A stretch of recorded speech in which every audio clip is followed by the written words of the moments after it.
Oportunidade, né, de esclarecer um assunto que eu acho que é tão importante, especialmente nesse momento. Vou fazer a introdução do Dr. Alfredo Rodrigues, que será o nosso primeiro palestrante. O Alfredo é sócio fundador do escritório Rodrigues e Souza, em Florianópolis, voltado, então, para o direito tributário e previdenciário, e por 15 anos foi auditor fiscal da Receita Federal. Então, tem bastante experiência dos dois lados aí tributários, do contribuinte e da Receita, né? Também integrou a equipe nacional de contribuições previdenciárias, Receita Federal do Brasil. Eu deixo, então, a palavra ao Dr. Alfredo, que nos brindará aí com uma explanação a respeito, então, do que a gente pode fazer hoje para melhorar a nossa carga tributária e o ajuste que a gente pode fazer dentro da clínica do ponto de vista fiscal para melhorar, então, esse aspecto. Então, doutor Alfredo, você com a palavra.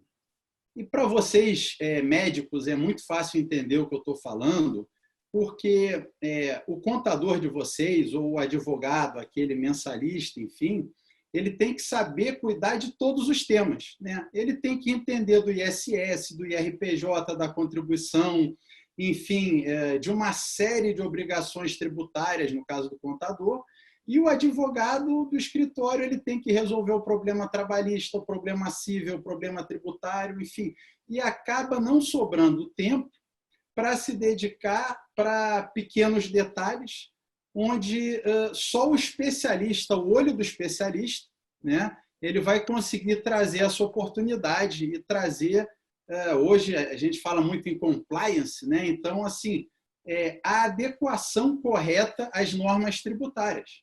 Alguns temas que já estão ou já foram tratados, vamos dizer, pelas empresas do Brasil que têm 300, 400, 500 funcionários para cima, são grandes oportunidades para clínicas ou hospitais ou consultórios que têm 8, 10, 12 funcionários, né? Isso falando em termos de folha de pagamento, e também em termos de tributação do imposto de renda.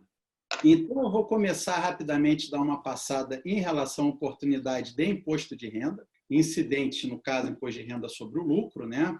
É um tema tratado muito fortemente no escritório do Dr. Paulo Bornhausen, né? Que é a questão da análise do enquadramento em relação ao percentual de presunção do lucro presumido. Então, o que acontece, né? Muitas vezes, a clínica, o hospital, enfim, ela tem diversos enquadramentos onde você pode se encaixar em relação ao lucro, normalmente quando você o grosso dos casos é o lucro presumido, né?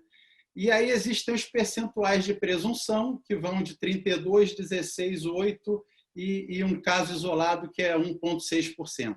E a gente tem estudado e conseguido trabalhar um enquadramento onde muitas das clínicas estavam enquadradas como 32%, né? No caso de serviços médicos em geral, e existe um enquadramento específico para serviços hospitalares, mas que cabe praticamente para diversas atividades médicas, tá? Que é um enquadramento muito mais benéfico de 8%. Então, isso é uma oportunidade, tem que ser analisada caso a caso. Logicamente, tem muitos que já estão enquadrados dessa forma mais benéfica. E aí eu entro agora na nossa grande especialidade, que são as contribuições patronais, né? Eu trabalhei nesses 15 anos da Receita Federal, praticamente todos eles com contribuição previdenciária patronal. E existem alguns temas que eles são temas já consolidados nos tribunais superiores e que a gente tem encontrado oportunidades.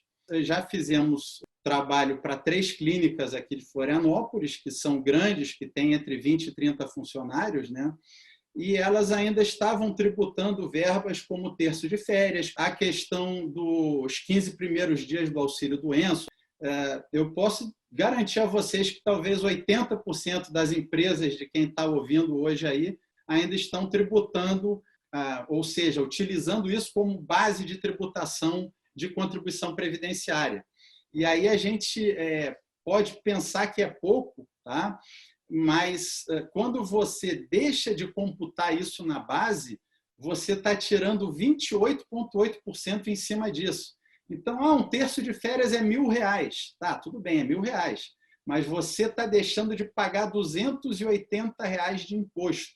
E aí você pensa isso vezes 10 empregados, vezes 5 anos para trás, acrescido de Selic, você acaba tendo um valor importante aí. Outra atuação muito forte também, que é em cima dos descontos de plano de saúde. A gente tem visto que a maioria das clínicas médicas fornecem o plano de saúde para os empregados e aquele valor que é descontado do empregado no contra-cheque dele a título de plano de saúde também não deveria compor a base de cálculo da contribuição previdenciária. Tá?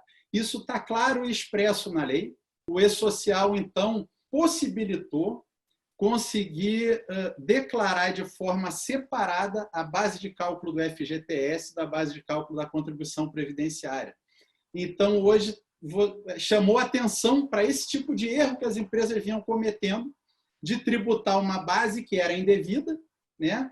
E a gente tem encontrado valores muito importantes, tá? Você pega, às vezes, a pessoa faz um procedimento, faz uma consulta um pouco mais cara, enfim, tem a coparticipação, ela vai descontada no contra-cheque da pessoa e aí você está falando, talvez, em alguns milhares de reais. São algumas das oportunidades, né? O nosso escritório está habituado a fazer uma revisão completa de folha. Eventualmente, a gente encontra alguns outros erros de recolhimento. Notadamente, eu acho que nessa época de crise que a gente está passando, né? Essa é uma hora que a gente precisa rever esses conceitos, né? Pensar, olha, eu sempre me preocupei, né, do meu consultório ter uma boa receita, fazer bastante consulta, ou bastante procedimento, ou bastante cirurgia, enfim, e viver com um lucro bom. Mas a gente está numa época de um achatamento um pouco dessas margens, desse lucro. E aí, a gente precisa rever de onde que a gente vai tirar essa margem, né?